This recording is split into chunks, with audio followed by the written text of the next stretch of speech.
Face front, true believers. Tiki here. And BlueDragonFive. In 2012, 6 heroes, after many marvelous films of build-up, were assembled to stop an alien invasion. This initiative was called the Avengers. After the massive success of that team-up, those mastermind movie makers decided to take on a sequel. That's hype cannot be measured on any scale known to mankind. Following suit, they started Phase 2. And now that Phase 2 nears a close, we're going to reflect on just how far the Earth's mightiest heroes have come on this marvelous road to Ultron. Yeah! New series, BlueDragonFive. How you feeling? I'm feeling marvelous. Marvelous. Great. So yeah, there's a tiny little movie that's around the corner from us, just a couple weeks away. Feels kind of surreal, but yeah, the sequel to the Avengers is, well, I mean, to be fair, movie press has already seen it. The UK is going to get it a week before us. I'm sure if you go on IMDb right this second, there's probably spoilers all over the message boards. But regardless, we're going to pretend like nobody has seen the film yet until May 1st. And we're going to do our marvelous Road to Ultron, in which we reflect on each of the individual Avengers character arcs and go in depth onto how each film kind of built up into the cinematic universe as a whole and built up to Ultron. Sounds good? Yep.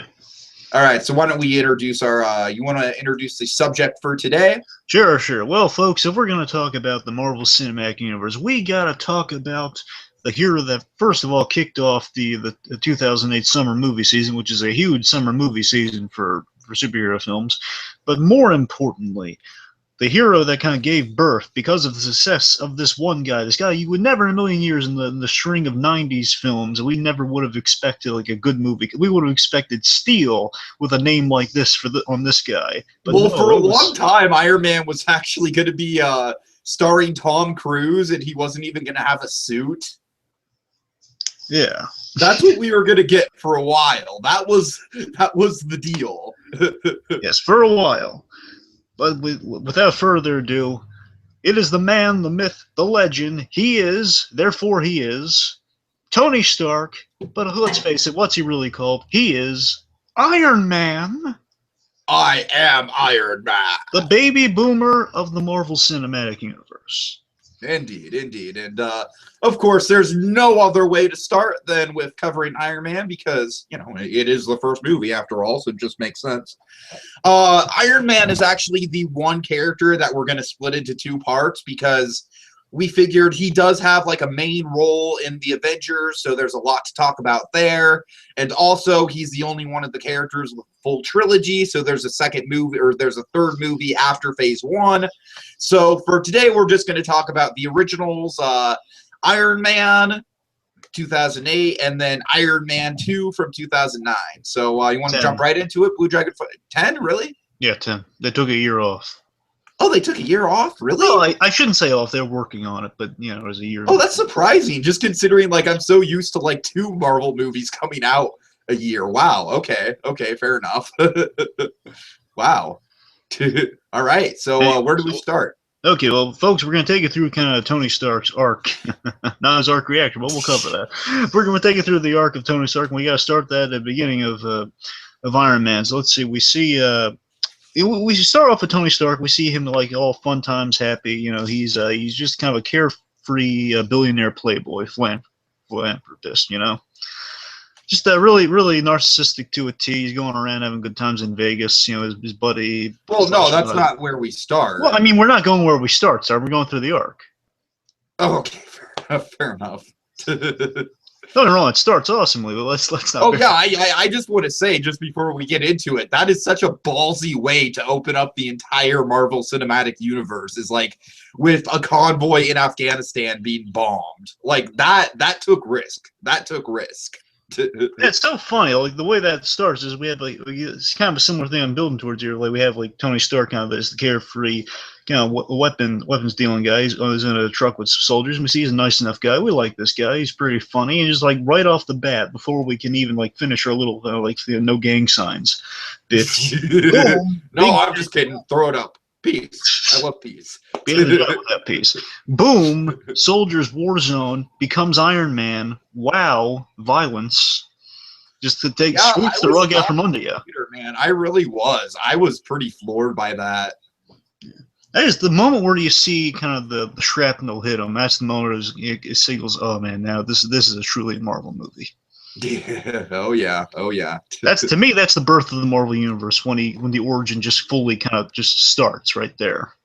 All right, but yeah, I'm sorry for taking you out of order. Let's go back to the beginning of his arc. So the beginning of Tony's arc, not that arc. Beginning of his arc. We're going to be using that pun a lot this episode, aren't we? Probably. Well, especially when we get to the second one, but you know. Oh dear.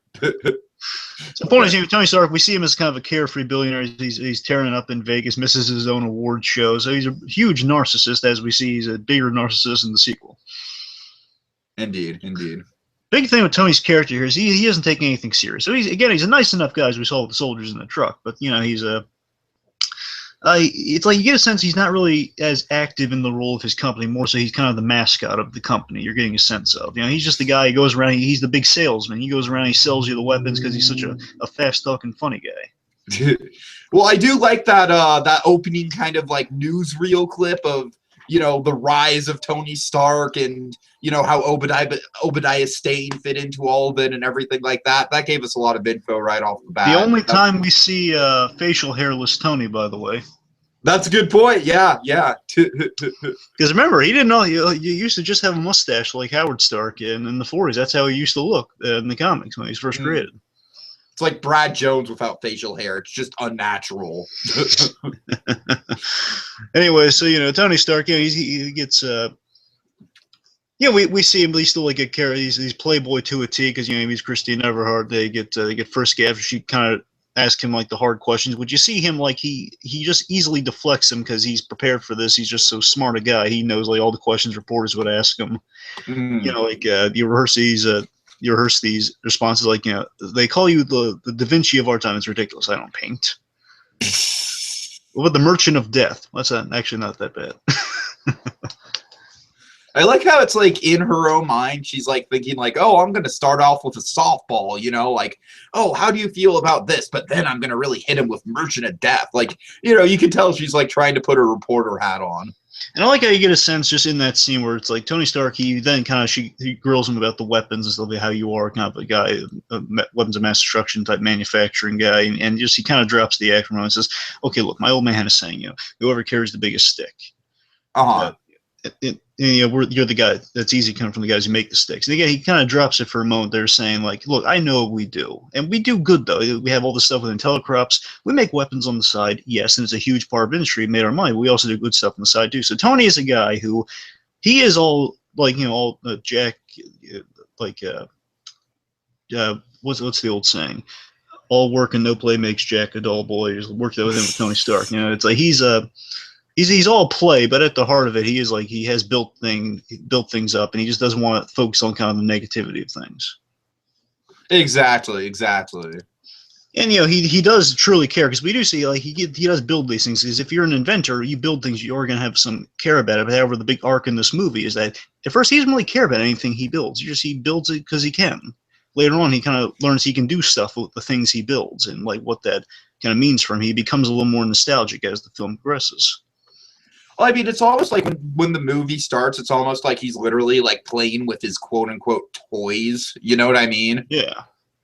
Like that first scene where we see him down in the what is it? The garage. Yeah. Like what would you classify that? Like a garage workshop. I usually call it the workshop, but you know, it's kind of this you know, where I don't even know what he's working on, but he's just got some, you know, some rock music playing. You know, he's jamming out. Which, by the way. But you know, he's got some rock music going on. By the way, that's my one gripe from the first Iron Man. I hated that music in that scene. Literally, if you listen to it, it is just a guy going on about his daily problems. The music behind him is stupid. Okay, yeah, I can see that, but at the same time, I kind of feel like it reflects Tony Stark's immaturity at that time. Maybe. The point is that he's restoring the car that's going to influence the Iron Man paint job. Oh, okay, I gotcha. Okay, cool. So the cool, point is, gotcha. we see importantly, we see Tony Stark as a guy who also he likes to work with his hands. You know, he's still, you know, he as much of an inventor, he doesn't have guys do the work for him. No, he likes to get his hands dirty, likes to be up and close and personal with things. But he also uses technology on the side to give like an exploded view of what he's doing. So you know, he's not completely old school, but he is like just like he wants to be involved. Which, by the way, speaking of the whole nostalgic thing with Tony Stark, it might have something to do with like something we'll be discussing much more in this series. I assume that you know how his relationship with his father was, because you know his father like kind of like Captain America, and he had a bad relationship with his father kind of because of that. Okay, you know what? This is the perfect place to just drop the bomb of unpopular opinion. Rewatching both these films today, I really did feel like specifically because of the Howard Stark stuff in Iron Man 2, specifically because of that. I know. I think Iron Man 2 is a better movie than Iron Man 1. I'm sorry. That's just how I see it. We're going to put a pin in that. Yeah. In your case, a grenade pin, but we're still going to put a pin in that. Oh dear. It's got a better villain. It's got everything. I'm not. Action. Hey, I'm not knocking you. I'm just saying the fans will probably crucify you. That's all I'm saying. No, I know, but it's I don't know. It's just like it's got more action. It's got a better villain. It's got better side characters. Like it's got a better pace to it. Everything about that movie is better. I'm sorry. Anyway, so the thing with what I'm saying is like he had such a damaged relationship with his father. That might be why he's not nostalgic about things. He just wants to move on from the past because of stuff like that. Yeah, very true. Which, you know, I think could be kind of a neat thing to read into it after seeing all the movies. Well, I mean, of course, it comes to light in Iron Man 2 a lot. Yeah, and hugely, yes. Uh-huh. So again, we see Tony Stark doing his thing. He's having a really good report pepper, which we'll get to in a moment. But so the point is, like Tony Stark, he goes over there. He's doing his thing. He's selling weapons. You know, he's selling the Jericho, which is a huge. We just see the caliber of Tony Stark's genius at work in terms of designing weapons. So we see just the potential of this guy. He develops a thing called Jericho, which basically shoots a missile that shoots a billion little missiles that cause massive damage. And he has a whole little presentation worked up. I present to you for your consideration the Jericho. And like he even has like a giant thing of like I guess margaritas or something like the martinis of like, hey, you get this with the first purchase of 50,000 or more. I would almost wager to say that particular moment was like, okay, we are in a Marvel movie now. And again, you know, I love the Robert Downey Jr. We should talk about Robert Downey Jr. because obviously, why not? Sure. Yeah, obviously, he's a huge part of why Tony Stark is as huge as he is. I mean, it's just perfect casting. There's no other way to put it than perfect casting in Robert Downey Jr.'s case. I cannot think of anyone else that could have played Tony Stark. Exactly, because he lived kind of the Tony Stark experience to a degree, and kind of basically a guy who's been kind of torn down and kind of rebuilding himself, ironically enough. Yeah, so it's literally just an actor that's inhabiting the character who, you know, he can relate to. It's not exactly the same character, and also just his public persona, I feel, is very similar to Tony Stark. So, I mean, in a way, he already was Iron Man even before Iron Man. So it's like, you know, it just fit like a glove. It was so natural. It's adorable. Like, I was just watching big thing just kind of get me in the Avengers spirit for these. I was watching on Jimmy Kimmel Live. He had all the Avengers on, you know, the actors playing. Oh, the Family Feud thing? Yeah. The point is, Robert Downey Jr., he is Tony Stark in that thing. It's amazing. It's uncanny. Exactly. He has like the patience. You'd almost think he has writers, but he's just so clever. And it's not even in an annoying, like, you know how after Pirates of the Caribbean, Johnny Depp was like, I'm going to talk with a fake British accent now. I'm Johnny Depp. I know. I feel like Johnny Depp kind of inhabited Jack Sparrow too much after Pirates, but I feel like with Robert Downey Jr., he already was Tony Stark, so it's like it's not a problem. But the big thing with Tony Stark now, with Robert Downey Jr. plays him, is that he gave him all these really unique quirks, and with that, I remember specifically one of the big things I really liked about Iron Man was just in this one scene. when he's giving a speech. I love kind of the emphasis when he's talking to the soldiers selling the Jericho. He says, "I." Sorry, I'm trying to remember it exactly because I remember what he says. Is like the build up to it is like the belief is we shouldn't have to fire a weapon or something like that. And then he says, "I respectfully disagree. I believe the best kind of weapon is the weapon you only have to fire once." Yeah, yeah. So This is I love how it's just the emphasis on it. Oh, sorry, go ahead. It's just the emphasis on the lines that really is Oh. he's just emphasizing the perfect points. I don't know what the science is. He has it just right. I'm gonna go ahead and skip it to Iron Man 2 just to point out one of my favorite silly Tony Stark moments. It's when he's trying to apologize to Pepper and Pepper's behind the desk and she's got like that, that elaborate like desk thing and he's just like, "Can I move this? This is crazy." It's just such an obscure little detail, but I just find it hilarious how he's reacting to it. I think that was improvised, by the way. I would not be surprised. Anyway, so after Tony's doing his thing here, so and then we kind of link up to our awesome opening where Tony he's been struck down by the very weapons he's created. He sees his army buddies, like he's a gang sign buddy, get killed. It's not a pretty sight. And then he gets shrapnel in his chest again, moving. My God, that's the birth of the Marvel Cinematic Universe. That moment right there, my God. So then we kind of catch up with the craziness. We see a friendly. We see kind of a friendly doctor kind of patching Tony up, and then he awakens, and we see it's our good buddy Yinsen. Okay, is this guy named Yensid? Yeah, Yinsen. So it's Disney spelled backwards? No. Yinsen. Spell it. I'm sorry. But I mean, why? Is it Yensin? Yeah. Well, I mean, so it's like Yensin. Okay. Yeah, like Yinsen. Like it's either. For the longest time, I thought it was Yensid.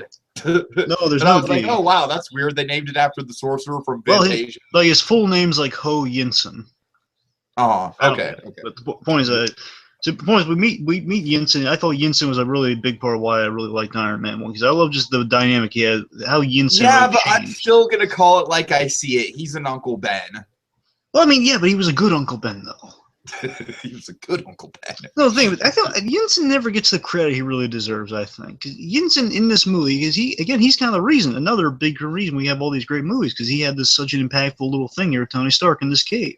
Because Yinsen was the guy, he said, well, he really just had that, first of all, he had that quirky Marvel mentor vibe about him that was kind of transferred to other characters in the Marvel Universe. Like, Doctor, Captain America, and so forth. Daredevil's dad, Ghost Rider's dad. We could be here all night. No. I mean, like, Captain America's. Captain America. Oh yeah, I see what you're saying. Yeah, right.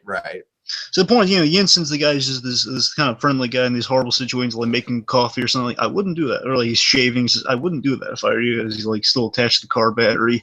So he's just that guy. He's friendly in the most horrible situation. He's just giving the guy advice, and he's kind of laying out the facts. He humbles Tony Stark in a way that doesn't humiliate him. He humbles him by giving him the truth, and he treats him like a person. He says, I met you once. I mean, I wouldn't be surprised if you could give a speech if I was that drunk. Which we do see foreshadowing. Yeah, the point is, like, Yinsen is a guy saying, well, look at what you've done. Your weapons here.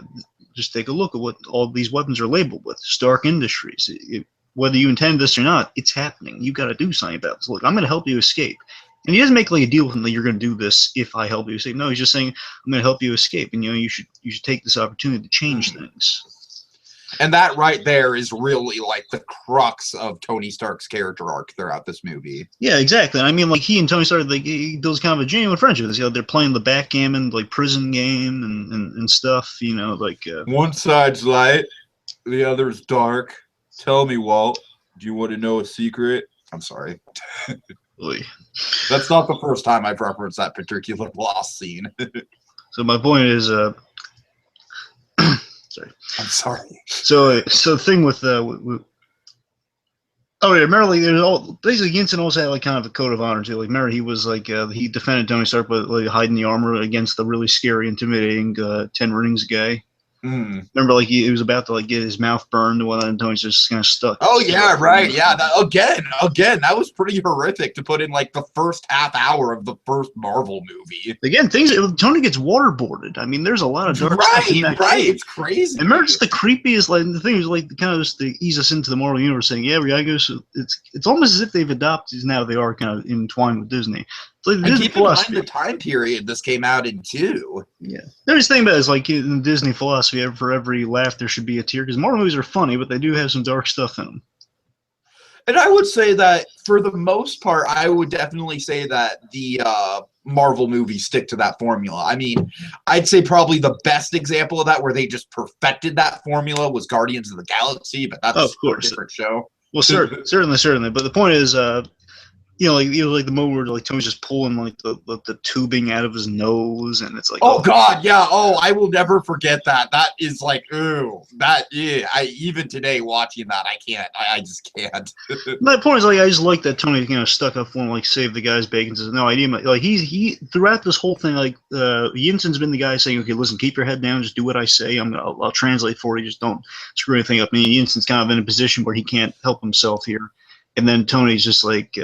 Tony's looking at him, but about to be in danger. He says, no, wait. He stands over in a place where he's most likely going to get shot because he's the outsider, doesn't know anything. It's a really good scene. And, of course, let's just get to the big defining moment for Tony Stark, the moment where just Yinsen kind of drives in the point, letting do good things with your life. Oh, you mean the Uncle Ben moment? Why do you keep saying like it's a bad thing? It's a good moment.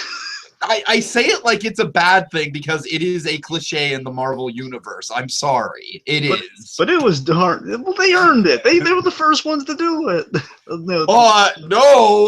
Do you want me to go? Do you really want me to go through all the early 2000s examples? No. I mean, Marvel was the ones that coined the original Uncle Ben back in the '60s in the comics. Oh, okay, that's what I mean.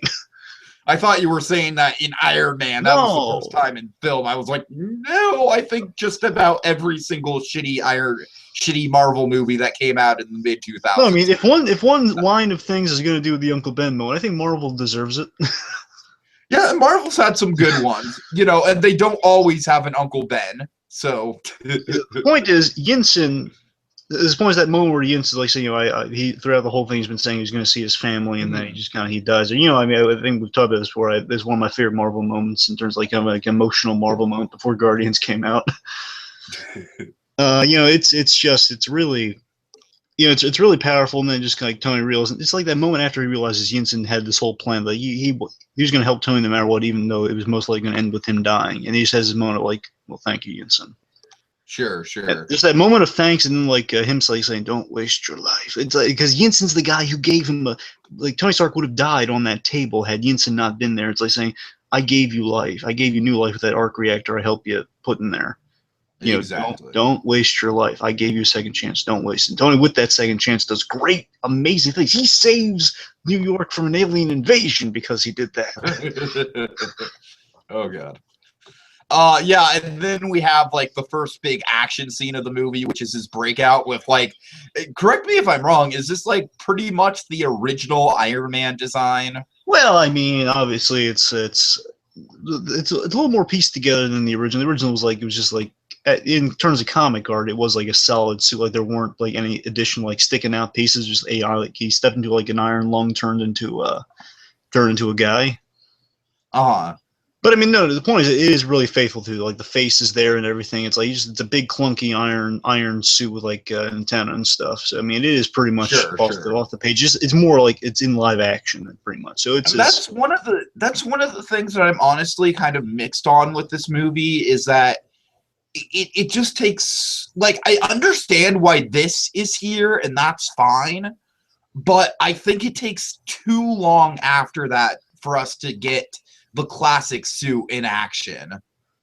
Well, no. I mean, I'm just nitpicking about the gray thing here because the gray thing is it's basically the only way you can do it in live action, pretty much. Because I mean, otherwise it'd be like a completely just solid thing. How did he make something so efficiently? Yeah, no, I'm not complaining about that. What I'm saying is, I just feel like screen time wise, I really felt this the first time I saw this in a theater was the movie really drags once Tony gets back, and like it takes a long time for us to actually get that classic red and gold Iron Man suit. Right.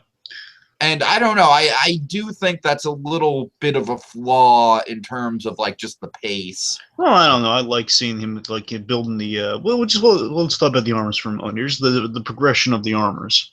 So you have the original cave armor, which is I just love the idea. I'm a big gadget guy. I love the idea. He built this from the weapons that kind of condemned him in this location. He used all the weapons that he was supposed to turn into a bigger weapon, but no, he turned into something he was going to use as a tool of escape.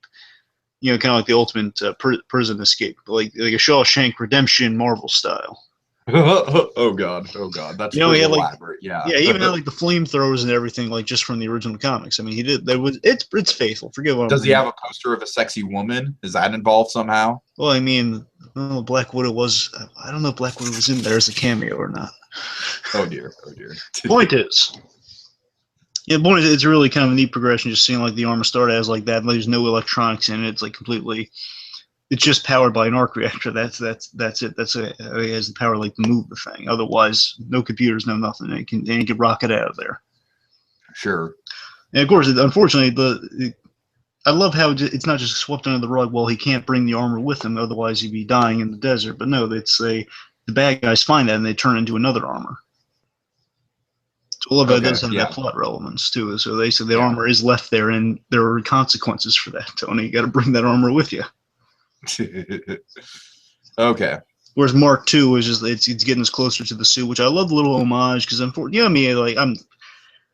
not going to nitpick it because he had another progression before he gets red and gold. He has a gold suit, which is what he had in the first Avengers comic. He had like a fully gold suit. Yeah, exactly. Now, I don't know. So exactly in the computer, like you see the suit is gold before he adds the red on. So that's a little homage to that. So we start off with the gray version of our Mark III suit, but it seems the Mark II is just it's gray without the icing coating with the colors on it. Yeah, I do appreciate that moment where we get the the hot rod red in the computer. I don't know. Again, it's kind of a nitpick in the long run, but I just feel like structurally it just took a long time to get there. I don't know. But okay, let me ask you this. Are you saying with the Mark II, and this is still with the progression of Tony Stark here?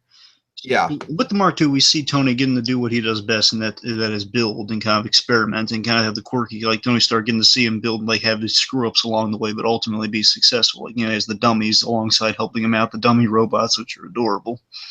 Like videotaping the test of all the armors and stuff. Oh, I love the one that keeps spraying him. Yeah, that's. Oh yeah, like smashing the really expensive cars and everything. So I mean, that's right. That's seeing Tony toy around and get things under his belt. So I love the kind of logical logic. Was that test the stuff out? I mean, now that I'm a little older and like I definitely have evolved in terms of watching movies from I definitely don't care as much about like, oh, we need to get to the next action scene. But when I was a teenager, I was very much like that when it came to superhero movies. I guess now looking at it as an adult, I can say that, yeah, the stuff in the workshop, him just kind of toying around, doing the different power settings for the, the gravitational things, whatever they're called. Repulsors. Yeah. Just all that stuff is really fun. It's just as a kid when I was watching it, I got kind of bored, so that's just my fault probably. Well, you see what I mean. The Mark II points, like we see it's a work in progress, and I love just kind of Tony pushing the bounds. Like he's trying. It's so funny in retrospect now. He's trying to go into space this time, doesn't work. Sure. Of course, later on he will go into space. It's going to terrify him. Exactly. It's pretty funny now that I think of it. The point is like he's pushing the boundaries. No, actually, yeah, you're right. I didn't think about that, but yeah, that might be a bit of foreshadowing. Who knows? Exactly. And think about it. Like he tries going into space, and he's in equally amount of danger, and he's falling to his death for a moment. Right. So again, you got a bit of a connection there. The point is that Tony's pushing the boundaries to the point where it's dangerous. That says a lot about the character. He's a guy who will push his limitations until it's dangerous. Well, it's still you gotta admire. Let's go through and talk about some of the stuff he's doing, like within the company, though. Sure, you take us through it. Okay, well, as soon as he gets back, he wants to do two things. One, get an American cheeseburger. Two, Not no, what it's you not think. what you think. Hold a press conference. Yes. So first of all, just Tony Stark coming back here going in this new anti-weapons direction. Really, I really like cool. one of my favorite little details is that like he's in such a rush to get the cheeseburger that he doesn't even bother going to like a restaurant. He goes to Burger King. He goes to frickin' Burger King for the cheeseburger. Yeah. Well, I said American. Right. I know. I just always thought that was funny that, a millionaire guy, having like the cheapest burger imaginable. Yeah, so first of all, again, just it shows you that Tony is indeed taking Yinsen's words to heart here. So he realizes, okay, look, we got to stop making weapons. Now, of course, to a logical person owning a company, they're thinking, well, we can't just get rid of all the weapons. That's all our income. But no, Tony Stark, he's saying, I got more money in God. I'm committed to this. We have millions of other things. Plus, I got literally the golden goose, as Obadiah Stane calls it, in my chest right now. We can do things with this. Come on. And of course, in the press conference, he asks everyone to sit. Like, come on, it'll just be more casual this way. Come on, everyone sit down.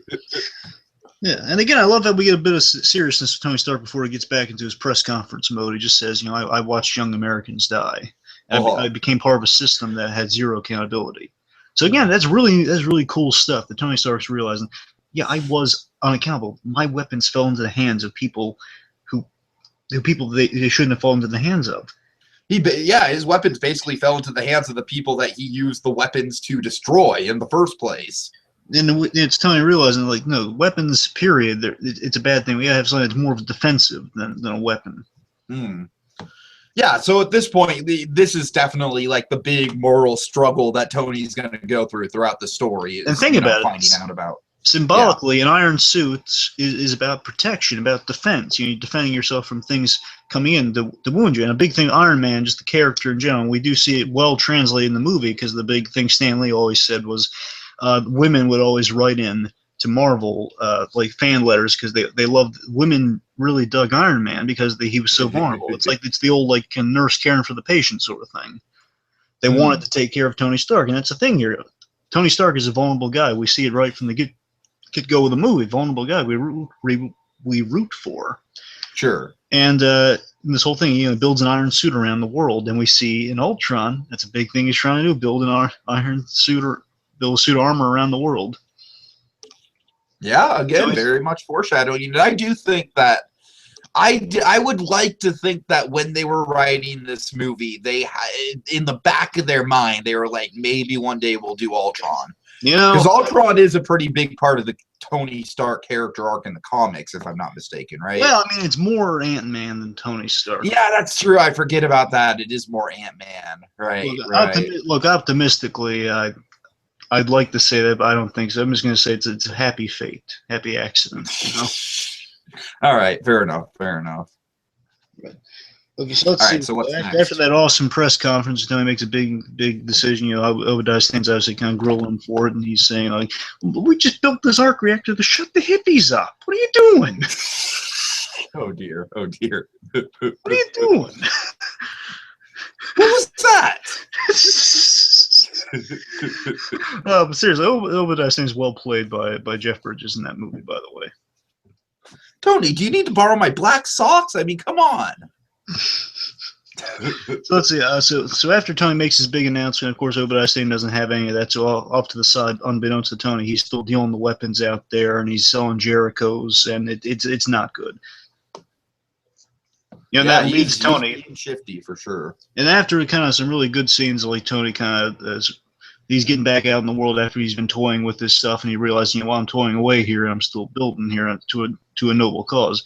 I got to get out in the world. Sure, Tony Stark, he's not dead. He's not catatonic. He's active. He's a party guy. I'm going to confuse Stan Lee for Hugh Hefner while I'm at it. We get a good scene with Pepper and Tony, which we're going to touch on when we get to her.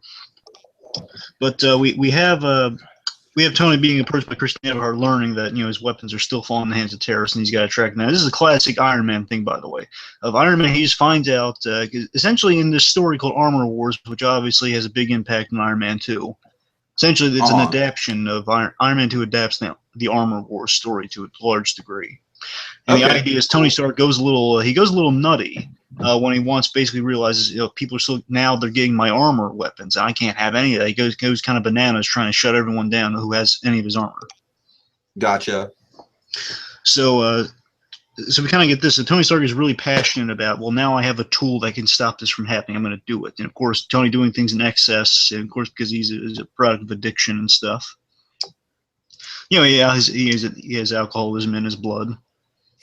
Well, I do feel like his alcoholism is very much played up in Iron Man 2 a lot more. Of course, but I like how they did kind of they put it in front of us that it might be something on the horizon. Like he's drinking throughout the movie, so it's something that's there. Yeah, that's true. He is drinking throughout the movie. It just only becomes a problem in Iron Man 2, I exactly. guess. So I like they didn't overplay it too much, but they well see it in the first one. Fair enough. The point is, like, we get the classic Tony Stark thing of, like, he's armoring up now in his new suit, which, again, I love the idea that the gold is the coating and the red is just for design.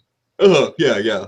So then he goes there, really awesome seeing him, me, I love here. I think it makes me really happy with superhero movies when we see the heroes save people. And it's great to see Marvel doing that, where other superhero films have kind of forgotten that nowadays.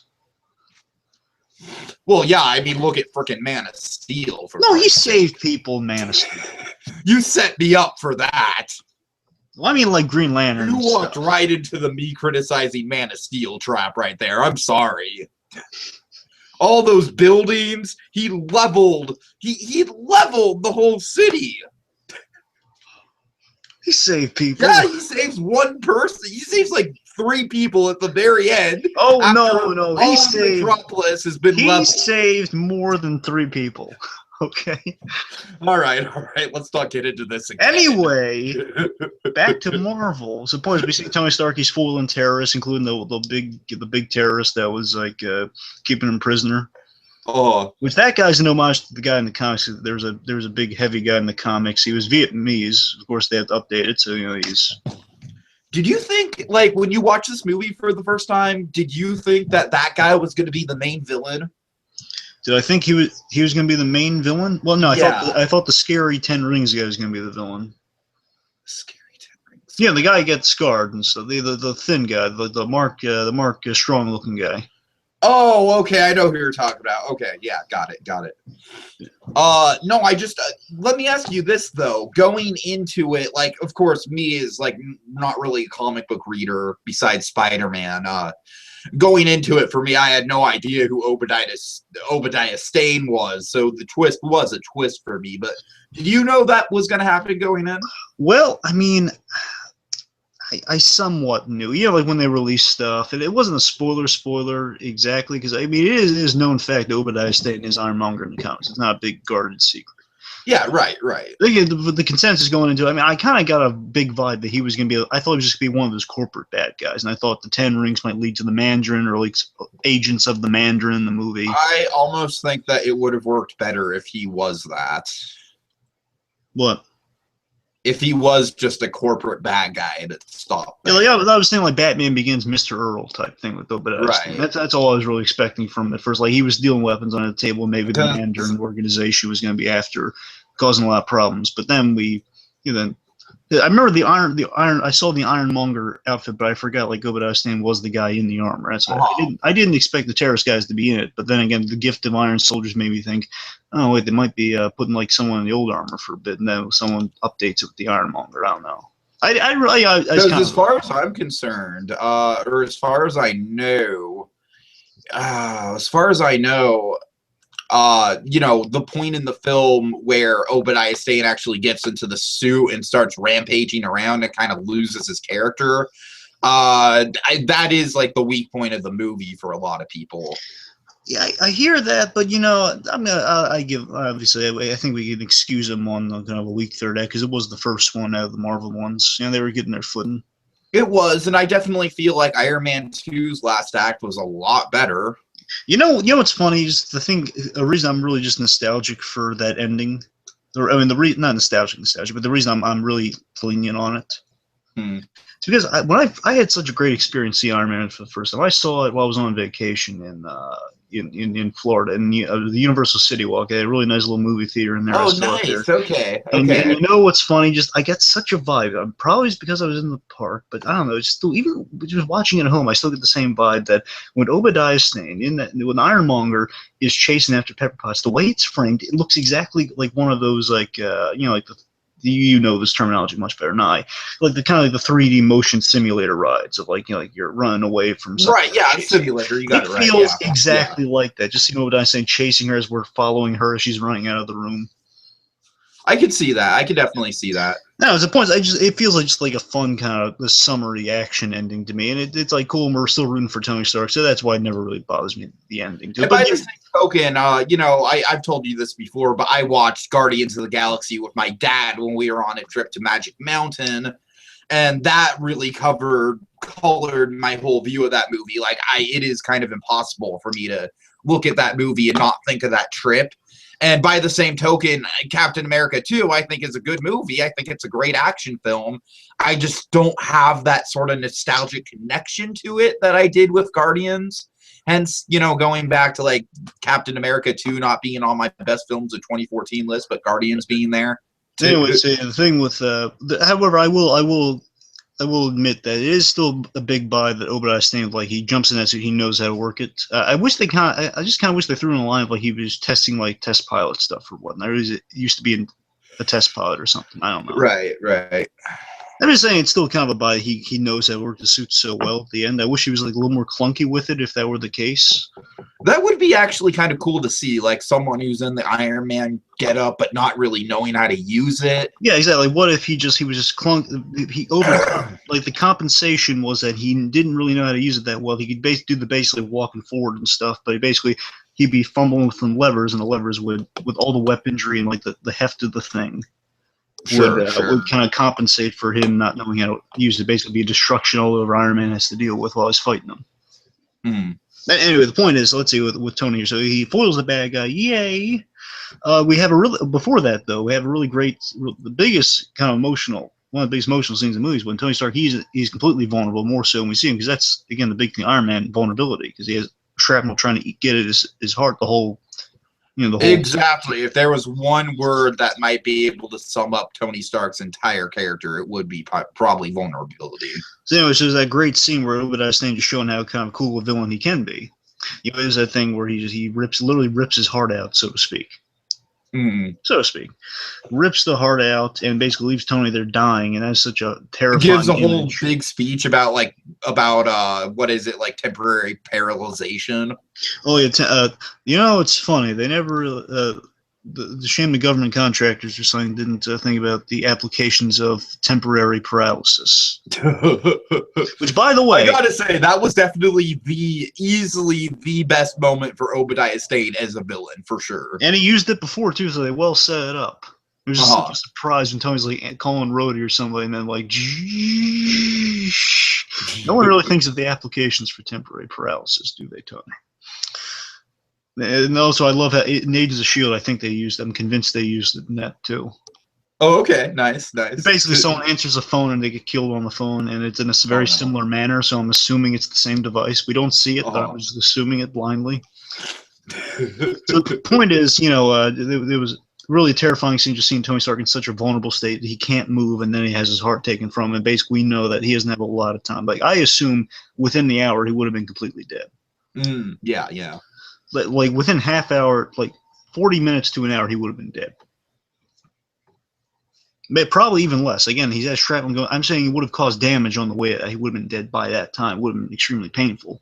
I'm assuming. Indeed. Yeah. So the point is, we have that great scene where he's Tony at his most vulnerable point, where he's so close to reaching the arc reactor, but then he can't reach it. But then thankfully his little dummy robot pal hands it to him.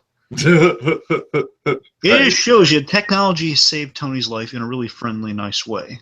I love how that whole storyline kind of concludes there with Tony constantly being at odds with the technology, and then at the end they save him. I like that. That's some good stuff. You'll notice kind of a recurring thing in Iron Man of technology kind of at first, at the very least, well, either at first or by the end kind of malfunctioning, but in the end saving them or saving people. Well, we'll see if Ultron ends up saving him. I don't know. I don't think that's in the Well, no, cards. I mean it might be like it's like an inverse in some cases. I'm specifically with like Hammer's the weaponry in Iron Man 2 with like the ex-wife and stuff. Just kind of Mm-hmm. malfunctioning technology and in some cases saving the day. Oh Like my god, that ex-wife gag in Iron Man 2 was just too much. and Ultron, I'm thinking it's gonna be like he starts, the idea starts off so well and then it goes bad. Yeah, I think that's what Like we're it all assuming, malfunctioned, right? it works so well, then it malfunctions, like it Right, reverts of that. right. And anyway, so it's just after Tony Stark, he foils the bad guy, saves the day. He's become a hero. People are taking pictures of him. Yay! Shield debriefs him, Coulson, and then our Shield games who we're going to be highlighting throughout the series. Yeah, you want to talk about Coulson's like little role in this movie really quick? Well, Coulson is just he was kind of a he was like a little incidental guy. We just thought he's our little in joke of like, oh, we mentioned Shield. That's awesome. Yeah. Yeah, right. Like it's not much at all. It's just like the running gag of like, oh, we're from the very, very long name that I'm not going to say right now. And again, funny enough, that kind of Yinsen reoccurring thing in Marvel is that we have really kind of just pleasant people in the Marvel universe who have these really kind of big roles that we don't count on. Mm. Well, we'll count on it first. So they say, well, and this guy's a really important role. He's just like, just in those horrible situations, just the most pleasant, friendly person. Sure, sure. You know? And, with that, by the end, Tony's given his big pivotal moment of change, or he takes his moment of change. Oh, Yeah. here we go. Here we go. He basically has the opportunity to go out there and use the classic Iron Man cover up of this is in the comics for the longest time until he eventually did this in Civil War, I believe, is when he really did this. When he unmasked himself essentially, and he says, I am Iron Man. He has that moment of saying, no, Iron Man's my bodyguard, but no, I am Iron Man. That is a huge moment of all. That is the perfect way to end that movie, by the way. No, it was. And again, it took balls because up until that point, like really the biggest superhero franchise that there been was Spider-Man, and Spider-Man was all about keeping his identity a secret, So I thought that was just such a good change of pace for the Marvel movies going forward. And really, when you think about it, nobody is really hung up on their secret identity in the Marvel movies, right? Exactly. And I'm not going to spoil anything, but yeah, it's really interesting that no one has really kept an identity in the Marvel universe. Exactly. Okay. The point is, it was a huge monumental way to end the movie. It also kind of signals to people, we're kind of hinting at Civil War type stuff too. See, and there's good stuff down the line, folks. Sure. It's funny, we even got a Captain America reference in the first one because we saw the shield that's used in Iron Man 2 and Iron Man 1. That's true. And of course, by the end of it, so Tony's come around. He's basically realized, It's like Tony Stark, after all he's been through, he says, I'm not. It would look like he's becoming a responsible guy, but then he says, you know what? I still gotta be me. I'm still Tony Stark and does kind of the irresponsible thing, but still, it's like Tony Stark pushing the boundaries of what he can do, even though it might put him in danger, but also might be really fun and really change things in a good way or a bad way. That's Tony Stark to a T, when he just goes out there and says, hey, look, I am Iron Man. Hey, he just has like a casual thought. I could just say this bodyguard thing. Everyone's going to know it's a lie, and I'm going to be hounded by the press. And really, it's going to be like a stupid thing of like denial, even though it's blatantly obvious. I'm going to do the thing I want. I'm going to do the smart thing. I'm going to do the Tony Stark thing. I'm saying, you know what? I am Iron Man. All right. So I need to quickly step out of the room really quick. So you want to set up Iron Man 2 really quick? Sure, I'll set up Iron Man 2. All right. I'm sorry. I'll be right back. All right. So, folks, let me take you through Iron Man 2 here. So, basically, we start with Tony Stark's arc following Iron Man 2. We start him off. He's on top of the world. He's really, really cocky, really full of himself. He's a big showboating show-off. He's making a grand entrance. They're really selling you on the sexy in Iron Man 2. He's got cheerleaders with the arc reactors. He's selling you on the Iron Man brand, if you will. But he's not just selling out. He's just saying, hey, look, I'm Iron Man. This is awesome. Grand entrance. Something we never would have expected seeing with a superhero in any franchise, like a guy who can just say, hey, look, I'm a superhero. We would never have had that, really. I mean, we got like a taste of that, perhaps. We had a taste of that in Spider-Man 3 of like Spider-Man for once not being, oh, it's so hard being Spider-Man, which it can be. So the point is, Tony, we get to see a hero really starting at the beginning here, like really happy-go-lucky. Everything's going my way. Everything's going my way. That stuff. And and what was really brilliant is, we start Iron Man with him on the surface. Everything's going great. Everything's fine. He's opening the Stark Expo. He's pushing the boundaries of what can be done with technology, because now the arc reactor is a big technological innovation in the Marvel universe. But behind the scenes, behind the curtain of that awesome kind of Walt Disney styled Howard Stark Expo video, which of course has a huge resonance later on. We get Tony realizing he's kind of there is a cost to all this innovation, all this technology. It's not all dandy. He's facing death. Yes, he is indeed. That is what's going on in Iron Man 2. We get that cool thing where he's we get that cool thing where he's like the thing with his blood toxicity, no little finger prick thing, remember? Yeah, right. And of course, just countered with that great Howard Stark Walt Disney thing going on in the background. Oh, okay. Let me talk about that, because it's just it's Walt Disney, and there's no denying that it's Walt Disney. It is straight up supposed to be Walt Disney. Well, yeah. And the future city that he's talking about is straight up supposed to be Epcot. Yeah, I remember the Disney line. My favorite way to thinking of Walt Disney's voice is like when he just does that video where he's saying, "And this, the center of this land, Epcot." Epcot. Yeah. No, but yeah, I mean, John Slattery as Howard Stark in this era is like so reminiscent of Walt Disney. I love it. Really, really cool. So, Tony Stark, on the surface, he's all happy, everything's going great. In reality, though, he's facing some really heavy stuff. Like, he is dying, and he's a lot of toxicity in his blood, and he's really mulling over legacy at this point. That's a big reason I'm thinking. Like, I'm thinking on the surface, everything's fine. I'm going to open the expo because, hey, I'm Tony Stark. No, he's thinking, I'm wondering when I'm going to be leaving for the world after I'm gone. So I'm opening the Stark Expo so maybe some brilliant minds can help the world once I'm gone. So maybe that's what he's getting at. He's kind of thinking of legacy, much like his father probably did. Indeed. Yeah, he's thinking, how am I going to pass the torch? Like, I'm not going to be around forever. Which is kind of a neat thing to read on a second viewing. Sure, yeah, and I guess it's fair to say this is only my second viewing of Iron Man 2. So, that was kind of cool because I've only seen it once. I saw it, I didn't even see it when it was in theaters. I just saw it on DVD, and I saw it once, and I was like, there's a lot of stuff I like in it. I don't think it's particularly memorable. Watching it a second time and rewatching it, I think Iron Man 2 has such an undeserved bad reputation. I really don't think there's anything in this movie that's that bad at all. Again, it's the Pixar philosophy. It's I guess it's kind of the Brave of the Marvel movies. It's good. It's just overlooked. Yeah, exactly. And I don't know. To me, again, I'm just going to go back, I feel like this movie has a better pace than Iron Man 1. It has a better villain. It has a more thorough study of Tony Stark's character with him dying, and then the Howard Stark stuff. The alcoholism comes into play. The War Machine comes into play.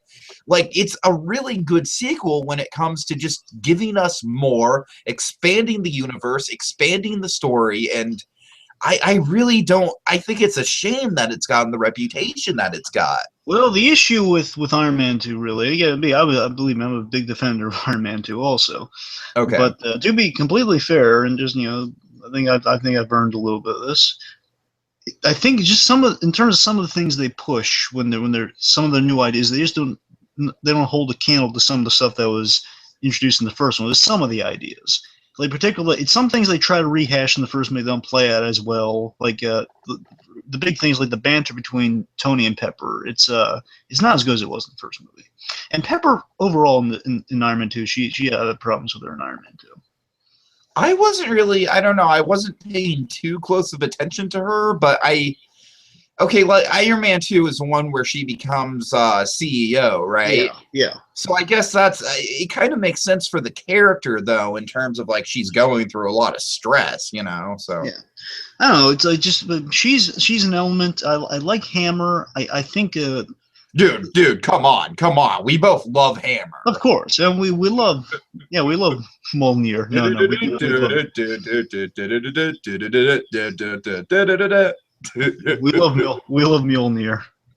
No, oh yes, we love Justin Hammer though.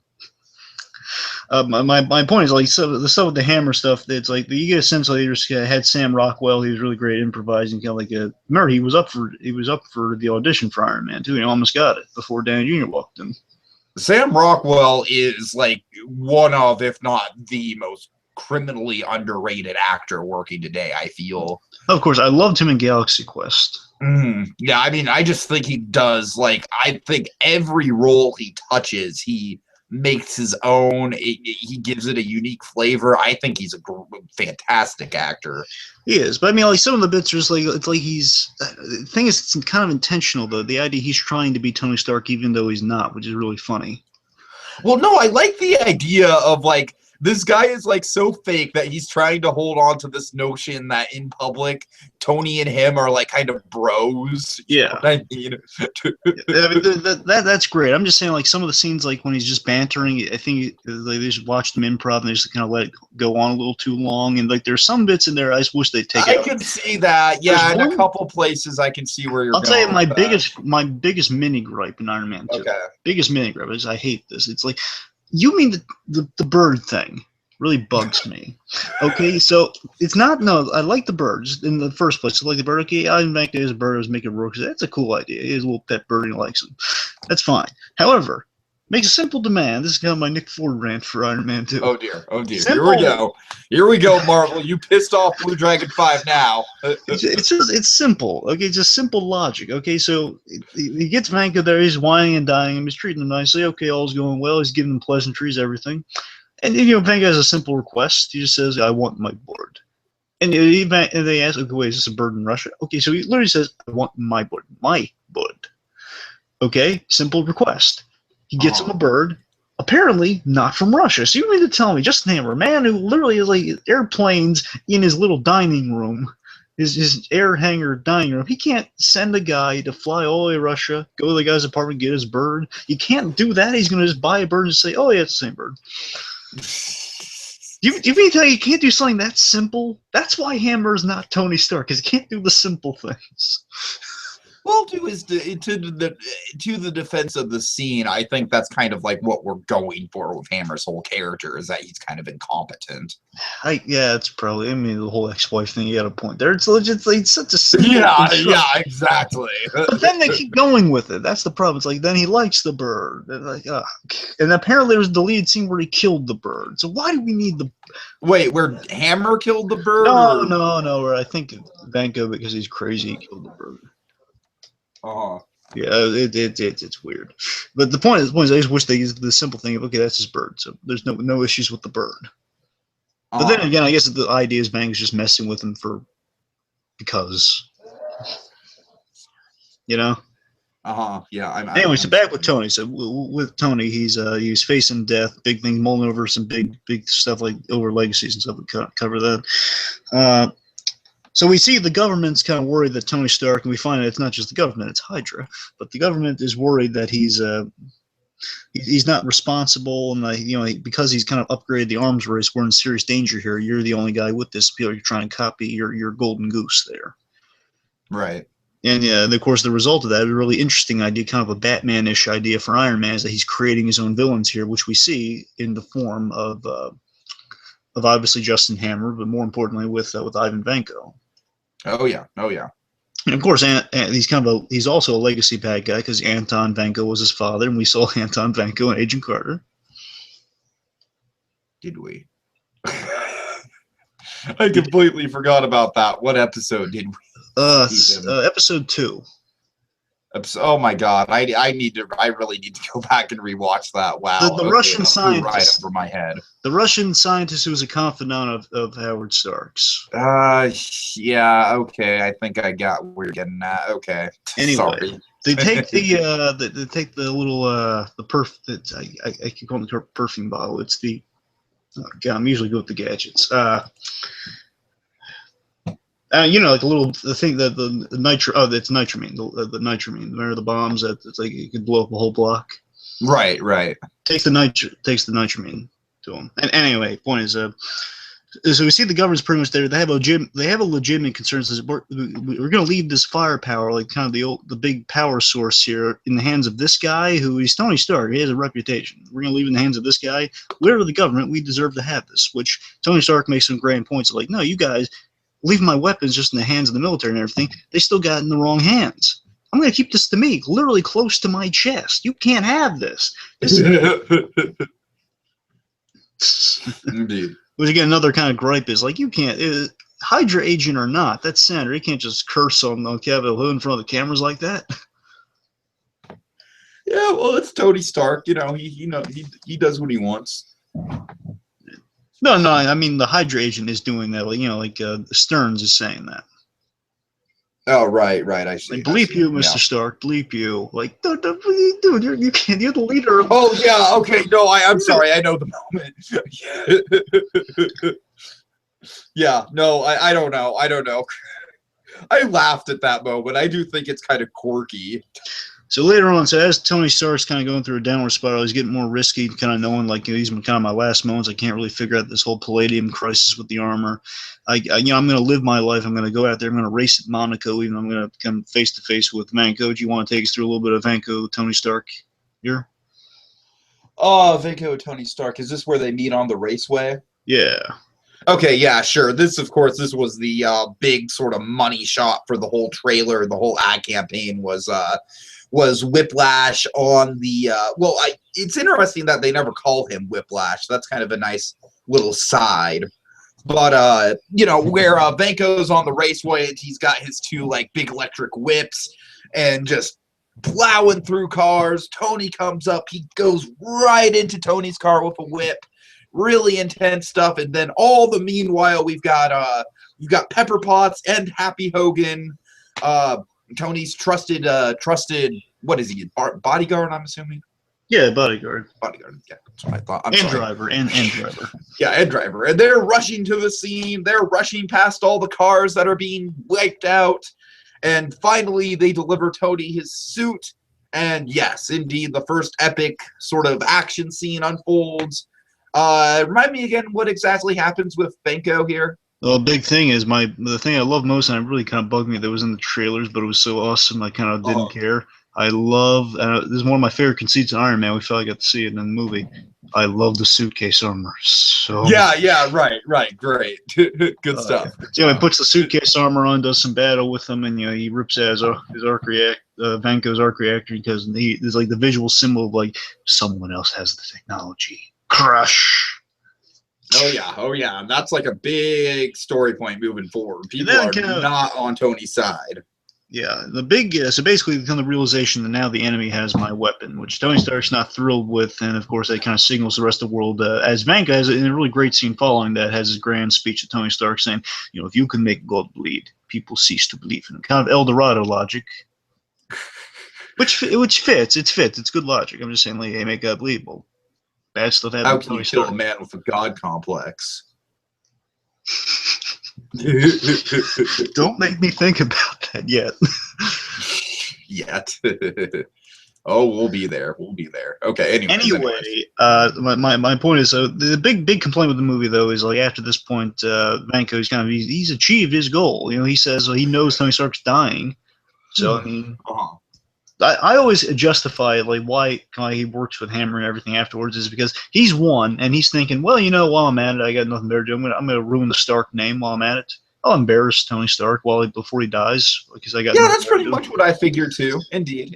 So, I mean, I'm saying people bring up the legitimate because he could have had a cool exit, yes, but still, just keep him around for that reason. Like he just hates the Stark name and the Stark ruins. And I don't think that Hammer is necessarily mistreating him or anything. I mean, he's giving him.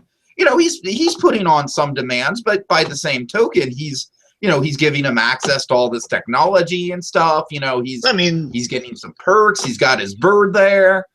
Even though it's not his bird. I mean, regardless. I mean, first and foremost, like he did get broken out of prison. Well, saying, well, I was willing to spend my days in prison. Might as well spend them outdoors. I mean, just let's go with the flow. Mm-hmm.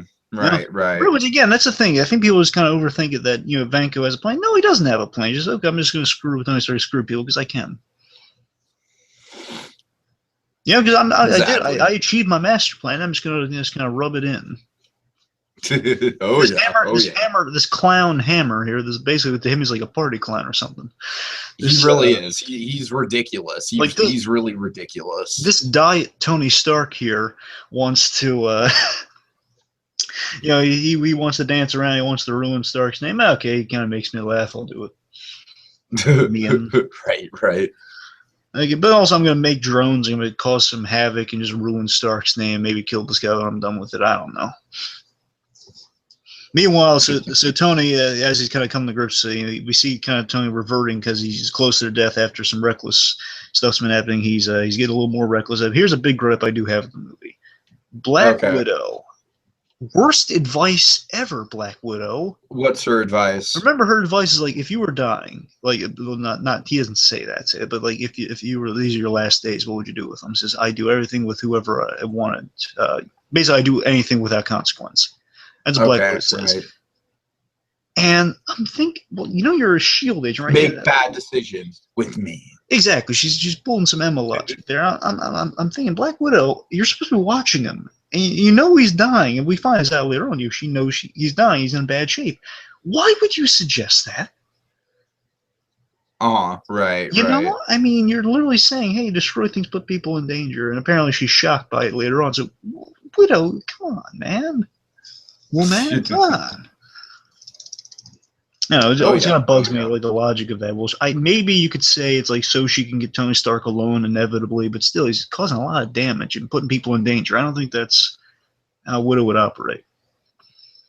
Right, exactly. So Tony Stark in his low place, we see kind of full demon in a bottle situation going on here. Demon in a bottle, Tiki is a story where Iron Man, he was in such a bad shape with his alcoholism, he was getting drunk and going out in the suit, and people suffered because of it. It's a sad story. It's funny. Denny O'Neil wrote the story. He actually had a battle with alcoholism, and he really, it's a powerful story because of that fact. He really knows. He really gets it down there. Indeed. So the point is, like Tony started the idea is like he was just messing. He literally he's in the suit in his office without the helmet on, just drinking. He hears like there's like a policeman or something. There's some danger. Puts the helmet on. He just crashes through the window. And because of his screwing around, like he doesn't get to save a tanker in time, and like it breaks and it contaminates the water supply or something. It's really sad. Oh no, we contaminated the water supply. And the point is, like, it ruptured the thing. Like, it looks. It's been such a long time since I read it, but I think it contaminated the water supply or did something bad. So the point is, this is kind of an homage to that. Without going, they've always said they didn't want to go full demon in a bottle. This is as close as they ever got to it. So Tony Stark, he's take us through what he's doing here, Tiki. Is this a scene where he's getting drunk? Yes. Okay, this is one of my favorite scenes. This is how Tony Stark celebrates his birthday. We've got a big party going on in the Stark household. I'm sorry, in the Stark household. We've got a big party.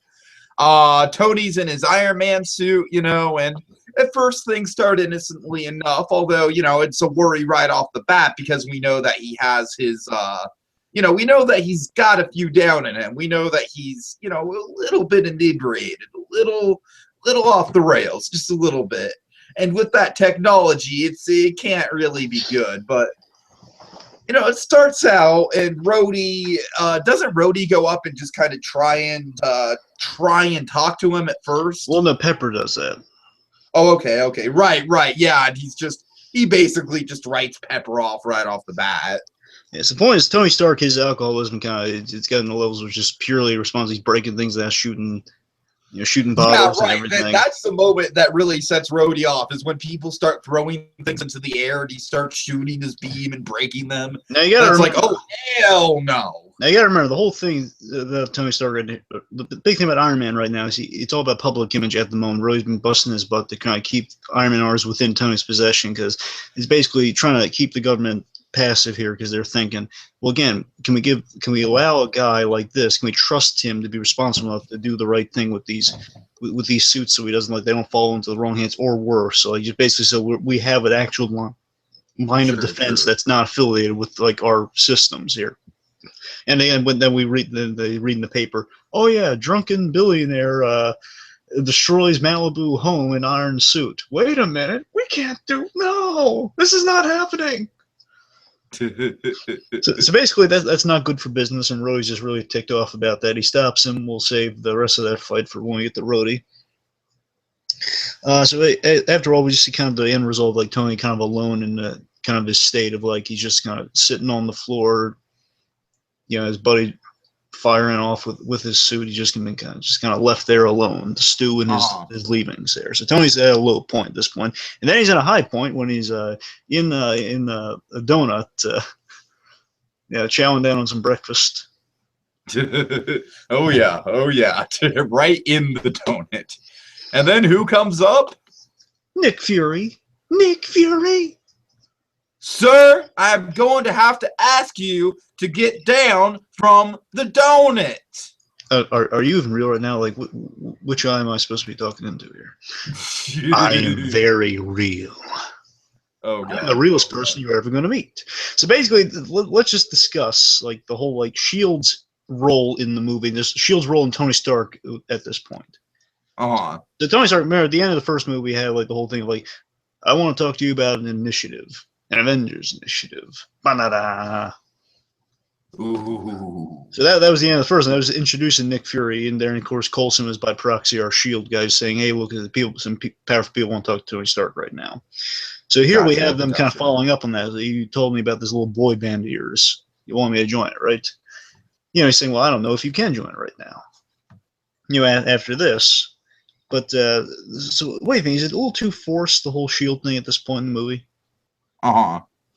No, I don't necessarily think so. I think it's a big, it's a criticism people have with this, but I do think it's handled relatively well. If anything, I feel like Black Widow is almost too much of a non-presence. Like, in a way, she almost does her job too well. You know what I mean? Because you don't really know that there's anything up with her until she shows up here, and then especially at the end when she goes all full-blown Black Widow badass spy on us. Exactly. It's like she's just kind of there until it counts, really. Sure. Right. I don't know. It's like Shield's presence. It's just kind of looming there. I mean, yeah, they have a point where they kind of shake him out of his apathy, kind of sober him up a little, and saying, "Well, look, yeah, you are dying. This will ease the symptoms while you figure out a cure. Look, I've tried everything. Okay. Well, your father said you could find something else." My father. Do you know my father? Yes, I do know. I knew your father for many years, actually. He was one of the founders of S.H.I.E.L.D. Big revelations. Oh yeah, and that goes right back to Agent Carter. Of course, we had some big revelations here, and then that kind of leads. So the point is, S.H.I.E.L.D. had a big role here, and of course, this is them. It's funny. It's just from the first Iron movie, S.H.I.E.L.D. has always been kind of associated with Tony Stark, because eventually, in the Civil War story, I'm not saying they're going to go there 100% or not. We'll see. Just traditionally in the whole story, like Iron Man sides with S.H.I.E.L.D., even though he's anti-establishment. Right, yeah. So I like how they are kind of building like kind of a connection between Tony Stark and the S.H.I.E.L.D. guys. So they are kind of helping him out in his moments of need here. So I think in the grand scheme it works better. Just in the moment of a movie, a first watch at the very least, it feels like a little like, oh, now here they are. Okay, fair enough. So boys, they save his life, and basically Tony's kind of pondering like potential cures here, and we gotta get proof that Tony can do anything. And it's a really sweet message here. We see Tony Stark kind of left to his own devices. Now he's blocking the whole world out here. He's reviewing some of he's basically confronting his demons in a way, and one of those demons being a relationship with his father. It's damaged, it's broken, it's not too pleasant.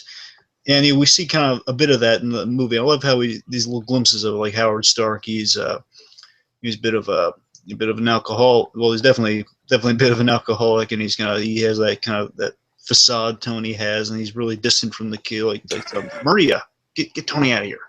Indeed. Well, is this the same thing where we see that clip of him like, and now, ladies and gentlemen, I would like to present my ass. Yeah. Oh dear. It's like Tony Stark kind of realizing, this is Walt Disney had a dark, twisted sense of humor. This is the guy who is my father, because he's making a fool out of himself too when he's getting drunk, much like myself. Sure. So again, Tony's just being confronted with the guy he does not want to be. yet he, in a way, at the end of this scene, he realizes he does want to, because he's the guy saying, well, listen, Tony, like, out of all my creations, you are the greatest creation I've ever made. And I know you can do anything, essentially. Right. Which is really sweet, and that does kind of inspire Tony. So then he realizes, oh, wait, the tools he just mentioned something really important there. He basically but through a lot of like cool little sciencey things, he finds the old mock-up of the Stark Expo, and he finds kind of the clues his father left for discovering new element, and he forges that new element. So literally, he does the impossible. He forges a new element in the Marvel universe, which is pretty cool. Indeed, indeed. Yeah, lots of stuff going on. And I think that says something about the Tony Stark character, that his whole thing is that he can improvise and upgrade when he needs to in dire straits. Because we saw it in the first Iron Man movie, he kind of improvised along with Yinsen's help, that first Iron Man armor.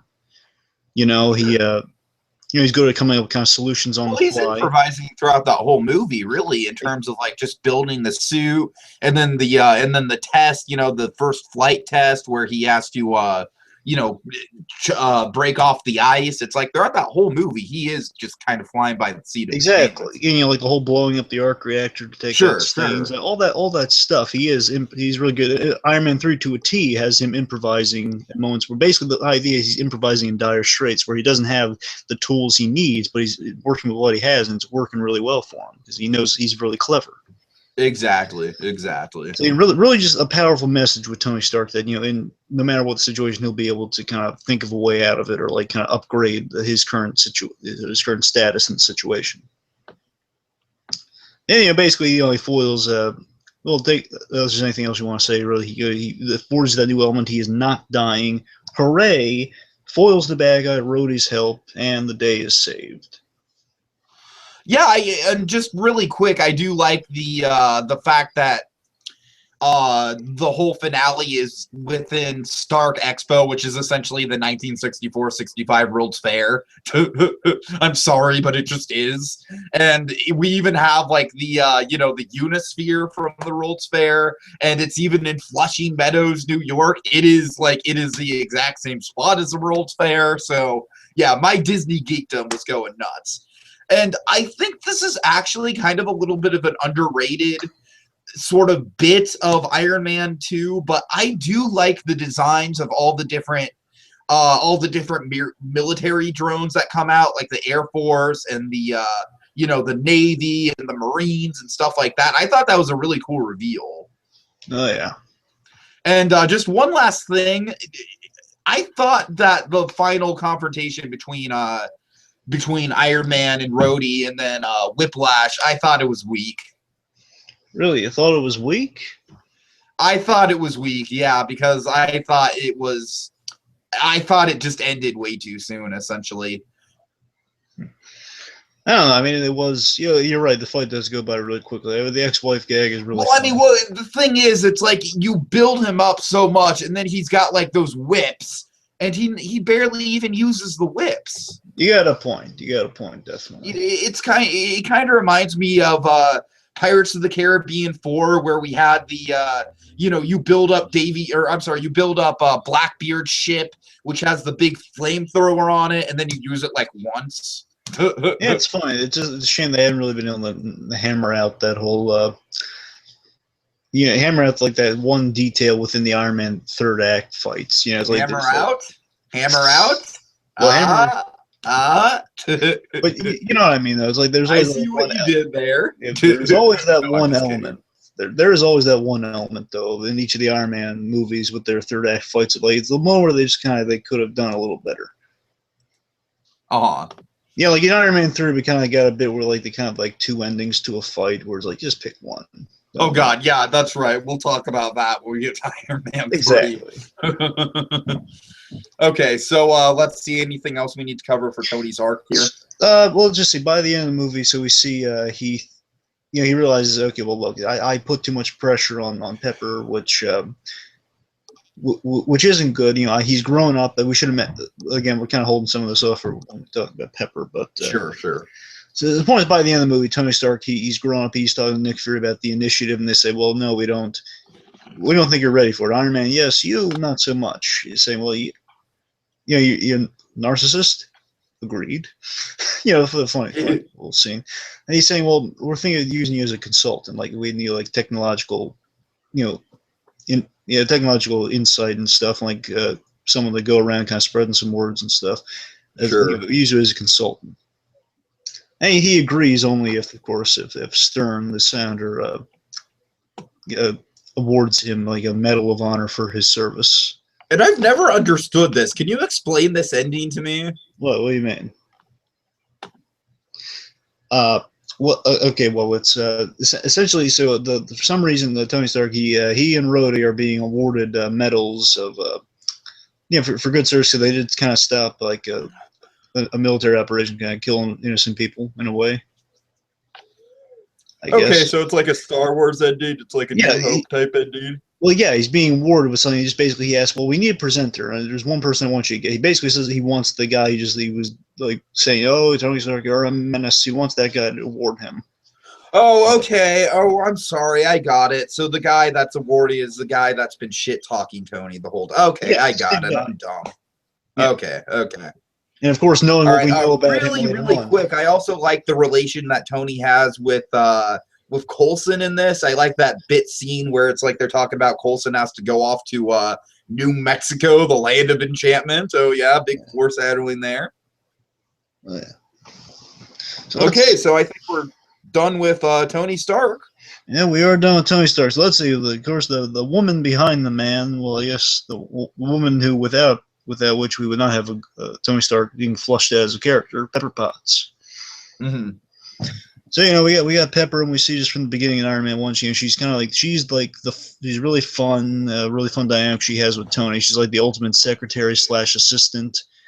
She completes him, and we see like in that great scene where they're dancing. That she says, I don't even think you know your social security number without me. 5? Like, what's the number in it? 5? Well, it's one of the numbers in it. Really adorable. So the first movie, they had their best. I think the relationship's at its best in the first movie.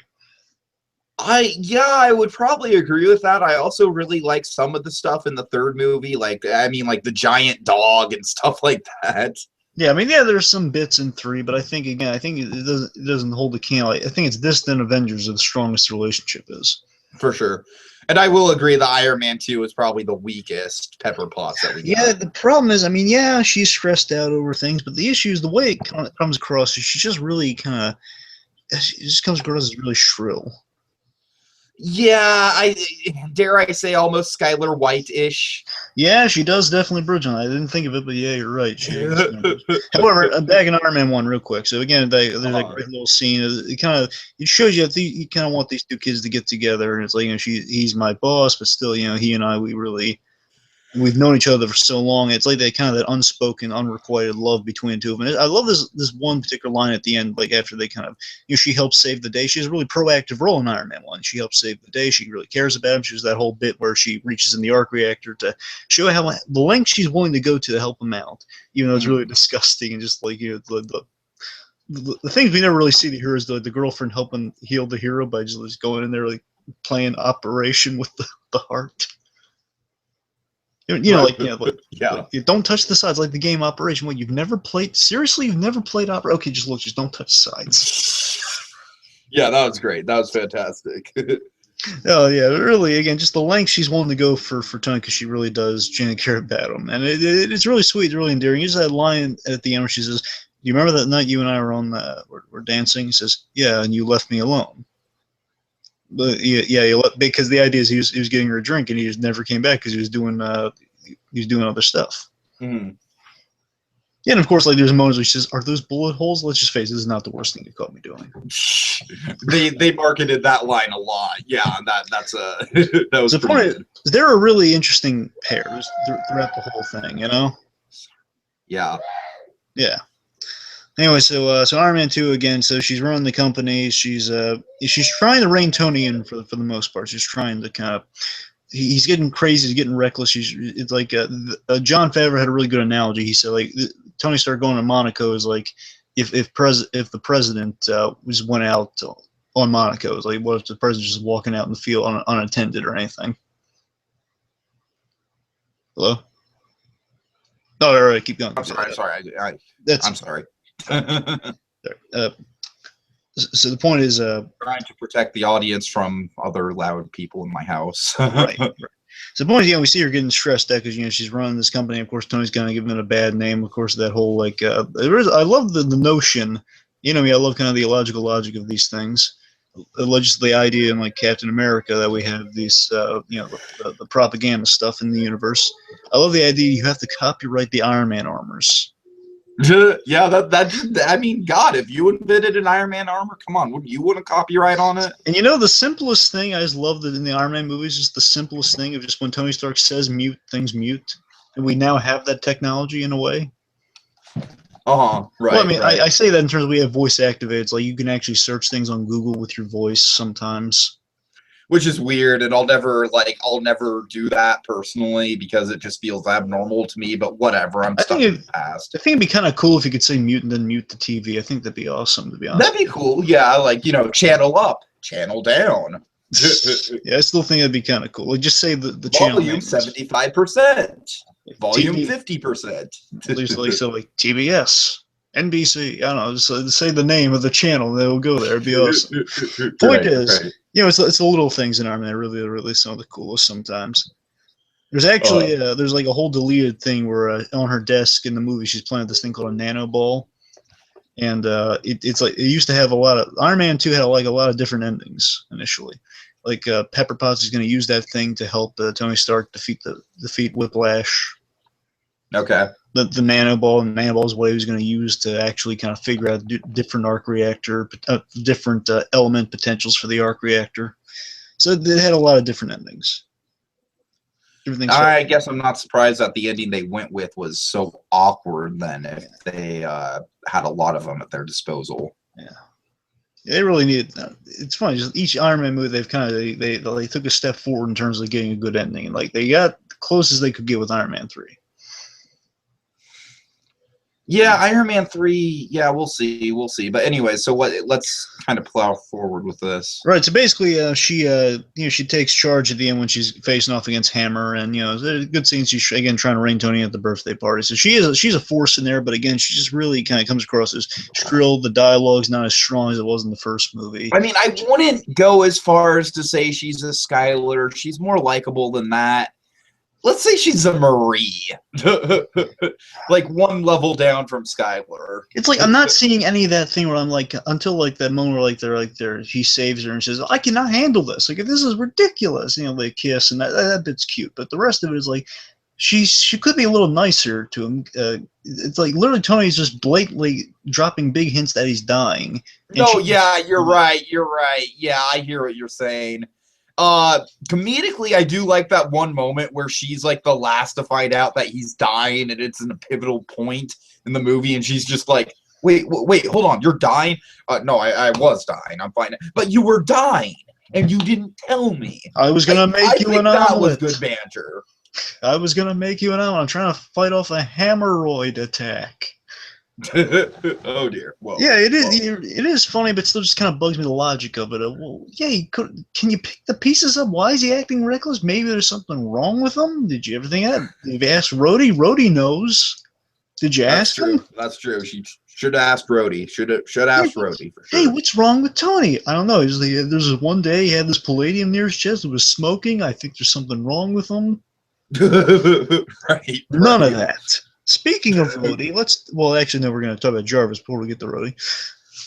All right. Well, I don't think there's much to say with Jarvis here, but let's go into what we can. So Jarvis, just real to summarize this, we'll probably be talking about him a little bit when we get to the 40s, but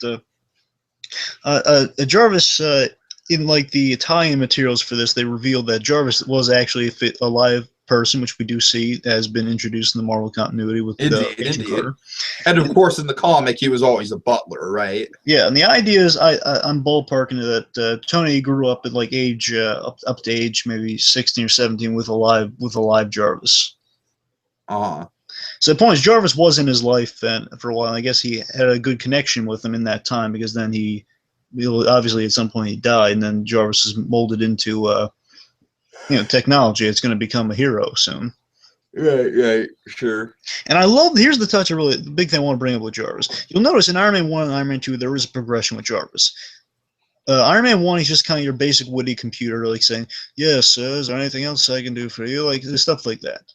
Like, basically, yeah, right. You know, he's just your witty, like Alfred Pennyworth type character, accepted in artificial intelligence. Exactly. However, he kind of becomes more Alfred like in Iron Man 2 because he's become, in the rest of the movies, he becomes more human. And of course, I think it's going to be a huge thing to do with Age of Ultron when you think about it. Oh, we all know that's going to be a big moment for sure. Because think about it, like in Iron Man 2, he's more funny. Like he's saying, it's good to see a video of you with your clothes on, sir. On YouTube. All right, yeah, I'm catching up where I'm catching what you're throwing. All right, so I see where we're going with that. He's developing more humanity in the movies. So they're getting more. I'm assuming they're just letting Paul Bettany get a little more funny with things, and basically it's like more. There's more humanity there, and of course, this is interesting. Avengers has the best case of this, but we're going to save it for Avengers. But Jarvis here, he kind of, there's this moment where he warns Tony, like he's always pointing out Tony's flaws, like, sir, I recommend you reconsider that course of action and mute. He even says, like, I suggest you tell Miss Potts of what's going on. He just says mute to get him to stop talking. And the big thing is that when Tony develops the new arc reactor, it's experimental, and Jarvis like quickly says, as he picks up, puts it in his chest, sir, seriously, you should reconsider. And he really just, out of genuine concern, he says, sir, it's a prototype. It's still untested. So again, he does genuinely care about his buddy there.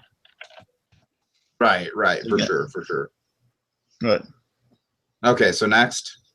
Right, so again, let's just get a Rhodey here. So again, Iron Man 1, we got Terrence Howard as Rhodey, our old pal, who we get a real sense of Rhodey being Tony Stark's old pal with Terrence Howard's betrayal. Would you agree? Yeah, you know, it's interesting to see how the two different actors play off this character. I think they kind of do two different interpretations, and to tell you the truth, I kind of like that better than if Cheadle would have just come on and it's like, okay, I need to act exactly like the old guy now. Yeah, it's like, say what you will, but Terrence Howard, whether people like him or not. Because, yeah, I liked him in the first one. I wouldn't mind seeing him come back, but I think Don Cheadle's really much cooler, to be honest with you. I agree with you. It's kind of like the Edward Norton situation where it's like if Rhodey would have come back, I would have been fine with it. He was very serviceable in the first movie, had a lot of good banter with Tony, a lot of good character moments. I like the moment like early on when he's waiting on Tony at the plane. 3 hours, Tony. You had me standing here for 3 hours. That's all good stuff. I love the moment when Tony gets recovered and he's like, next time ride with me, okay? Yeah. And actually, it's funny. In deleted stuff, there was more scenes of that. Basically, him saying, like, you're going to ride in the Fun V? He says, like, you're going to ride with me? No, I'm going to ride in the Fun V. Because, Rhodey's kind of bumming around saying, well, yeah, you're acting like a clown out here, Tony. He says, yeah, I'm going to ride in the Fun V. And then you see there was actually some genuine moments too of like a military guy saying, well, you sure you want to go back out there, son? Says, no, I have to find him. Because there were some good moments in there too. So again, Terrence Howard, he really sold you on like the camaraderie between him and Tony. Like they were old pals and they care about each other. There's so much history within their banter that he sold you on. And they play him for laughs a lot, like the whole and what was his name in Spring Break? Like just the adorable little moments like that, and then again, you have to really kind of play the adorable fool in the first movie. Just like, there's that moment of like, Tony's literally saying, "Okay, listen, brother, there's something big I want you to be a part of." Says, no, I don't. Look, you get your head on straight, then you tell me. It's like, oh, Rhodey, you silly goose, you should ask them what it was. And then you gotta love that moment, that great bit of foreshadowing where he's just looking at the War Machine armor and just like, next time, baby. Yeah. Like, yeah, at that time, like, I thought that was probably one of the best sort of uses of expanding the universe. Like, okay, this isn't just this movie. Like, we are dealing with a whole bunch of different characters who are going to be getting superpowers. This could be something big. And last thing with Rhodey in Iron Man 1 is that, you notice he's like really more straight-laced in the system type guy. He's the one that he's saying, well, look, if you have something for the military, by all means, Tony, but otherwise don't bother me with this. We see like he's literally, he's not in the field in combat or anything. He's just, well, early in the film he is, but we see him like in the Air Force with the other guys, like on the phone with Tony. stuff. So he's really he's the guy who puts the calls in, really. So he's really just in the system than I Tony do think, like, personality-wise, though, I do think this Rhodey is a little more upbeat than Don Cheadle is. Yeah, that's the one thing with Cheadle. I was like, the first time he grew on me more times I watched it, but the first time I watched it, I think I think it's just meant to be an evolution of the character. You know, how it's like after all these years, he's just kind of tired and fed up with Tony Stark's nonsense. Exactly, and then he gets some funny, redeemable moments in 3. And 2. I mean, 2 and 3 has his funny moments with Tony, though. Mm-hmm. Well, he's more funny in 3 than anything, and he's still pretty awesome, too. Man, Don Cheadle's really cool. Seriously.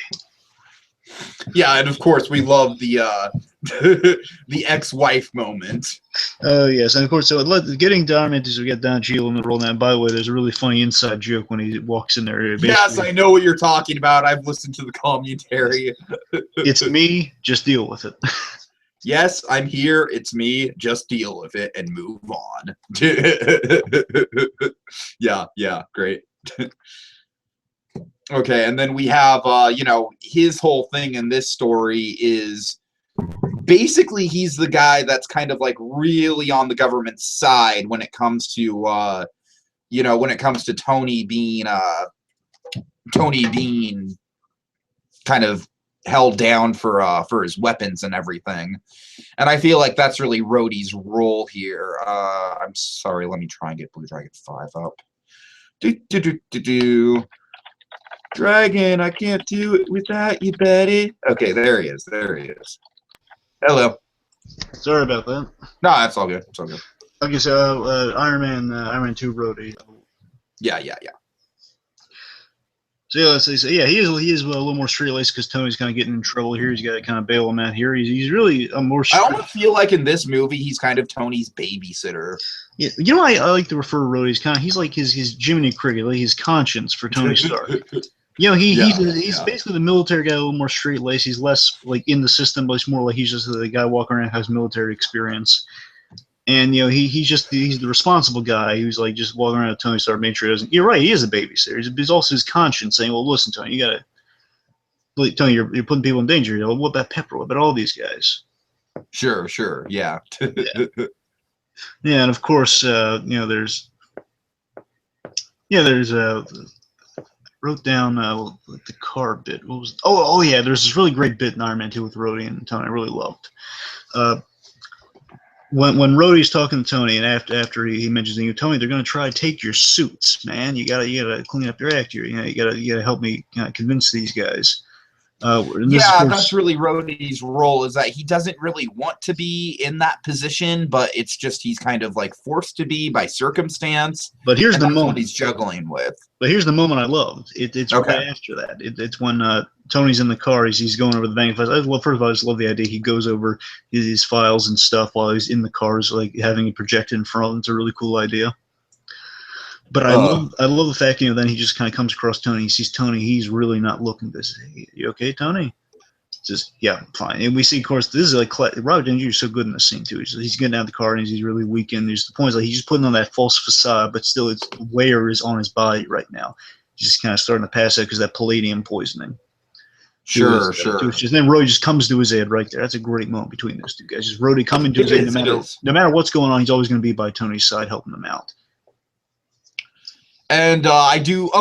You know, another moment that I really love is in the finale when they're arguing about like who's taking the high ground and who's taking the low ground, and they take so long to figure it out that all the drones just attack them anyways. Yeah, and I love that with the whole War Machine thing, because the idea is, you know, Hammer armored the thing up and Vanko kind of hacked into it to take control of the armor. I love that when just Tony kind of crashes Hammer's party. Yeah. He says to Rhodey, I'm glad Rhodey's not stupid enough to think, well, hey, you're just trying to get back at me. No, he realizes, Tony says, okay, listen, buddy, something's up, something's going wrong here. And he says, like, yeah, you're right, someone's trying to override my armor. And he's just blatantly realizing, oh, well, Tony says something's up, I'm going to believe him because he's my friend, and I'm not going to hold a grudge because of our little fight. Sure. So again, Rhodey's smart like that. You know, good old Rhodey, good old trusty Rhodey. And then these petty squabbles of like, no, I have the big gun. That does make you the big gun. Right. Seriously, did Hammer just put all the bells and whistles on you? Like, is there any subtlety left? Oh no! Oh no! Yeah, really, really, really funny stuff. The point is, Don Cheadle as Rhodey, and just Rhodey in general, as the character, he really brings Rhodey to life. By the way, that No, I mean, I don't want to discredit Terrence Howard at all because I think he was really good. I think he definitely set the stage for the character. I just think that Don Cheadle gave Rhodey a little bit more dimension. Yeah, and with that, I think just this War Machine is such a good match for Tony. Just War Machine, like Rhodey in general, is just a really good match for Tony. Like, you have the guy straight laced but still awesome, really funny. Well, Tony Stark's is kind of the complete mad. Like, you believe these two guys are friends. Yeah. Oh, yeah. Absolutely. Yeah. You sell that like really easily for sure. Yeah. Like, I love just seeing these two guys have some good times together. Like, they're getting lunch in Iron Man 3. I love that they do that stuff. They're buddies. Oh yeah. Oh yeah. Okay, I think that about covers it. Do we have anything else we need to kind of talk about? Well, yeah, we should just talk about kind of just the overall. Bringing it back to Tony Stark here. So, what was the perception? Let's talk about the perception of Iron Man here by the public. Okay. Okay, so Iron Man 2008. Iron Man. He starts off the summer movie scene again. Million years. Had we just gone from the way things were, it would have been like a 90s version of Iron Man. It would have been like Steel, or apparently this demented Tom Cruise thing you're telling me about. I'm telling you, it was a thing. The point is, like, they planned on having absolutely no armor. Like, had we been still in like the crappy Captain America phase of the Marvel movies, like I'm saying way back in the day, Captain America, like 90s. Sure, yeah. Had we been in that, we would have gotten Captain America. We would have gotten an Iron Man like Steel from the Shaquille O'Neal Steel. Oh dear. Which would have been it would not have been fun. But again, they blow us away with this, and then the public consensus, it's amazing. Like my father, he likes Superman. Like, he's not in head over heels or anything. He likes Superman. Iron Man comes out. He's really passionate about his love of Iron Man. He always tells me, "Oh man, I love that Iron Man." Like they get him Iron Man stuff for his birthday. He goes bananas for it.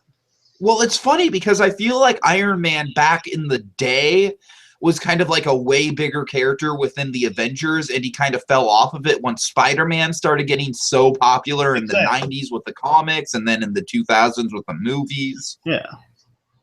Yeah, it's so amazing that he gave us such a great face. He was like the big poster boy for a while when Iron Man came out, and he's that kind of that big. He's draped in these really eye-catching colors that really well represent Marvel. Red and gold. Sure. He's the eyes kind of draw to him that way. And in terms of the world building through these first two films, and we'll get into the Incredible Hulk too. We'll get into that tomorrow, which is kind of sandwiched between these two things. But in terms of the world building, I think they're doing it really well because mostly they're just setting up technology right now. You know what I mean? They're not really setting up any sort of cosmic shifts or alien worlds or alternate dimensions. And we know that all that shit is going to be prevalent in like stuff like the Infinity War and stuff like that. But for now, I feel like it's really interesting that the Marvel movies came from relatively such humble beginnings with, like, we got some cool tech, we're going to fly it around, there's going to be some bad guys that get a hold of the tech, and that's it. And, I feel like, and then in terms of S.H.I.E.L.D. being involved, I don't have a problem with it. I thought it came at the right time. I thought it added a little bit of levity to Iron Man 2 when Nick Fury shows up. Like I said, I think if anything, Black Widow is a little too good at her job because she's pretty unmemorable until she reveals herself. I don't know, though. That's kind of my final thoughts. And like I said, I'm sticking by it. I do think that Iron Man 2 is better than Iron Man 1. What are you going to do? I'm going to disagree with that because I think personal preference, though. I mean, you might be on to something with that. It does kind of pushes the story forward. You got some good points there, but I don't know. The first one just had that impact on you. It's just kind of hard to shake. It's like how no matter what Toy Story. But that's the thing is that for me, when I saw the first one, I didn't really like it that much. So I guess I don't have the nostalgia attached to it. It's like for me, like no matter what, the original Toy Story will always be my favorite Pixar movie. So are you saying Iron Man is your favorite Marvel movie? Well, no, I mean it's a movie that still, despite the fact. In a trilogy, it'll always be kind of the one you remember, Oh, sure. Okay, Like, I see what you're saying. I mean, Iron Man 3 is good, but still, Iron Man 2 is not I would bad either. definitively say Iron Man 3 is the best of the 3 Iron Man For movies, me, but that's an argument for a different video. yeah, for me, it's like 1, 3, then 2, but you know. Yeah. Okay. Anyways, All right. so Tony Stark's Long Road, people see Iron Man, they go bananas for him, as we all do, because how can we not? Played wonderfully by Robert Downey Jr., and onward, we're going to talk about him another time. Indeed. And like I said, next time we will be talking about the Hulk, the Edward Norton Hulk, as well as his role in the Avengers, played by Mark Ruffalo, so that'll be a fun time. And in the meantime, that's all for now until the next MCU star gets profiled. But don't worry, don't you cry over your Captain America trading cards just yet. Because you see, after all, the dawn of a new age is upon us. The age of Marvels. I've got no strings on me. Bang. Go ahead, Tony. Go ahead. Take 2 slices, Tony. Take 2 slices. Right here. Take 2 slices.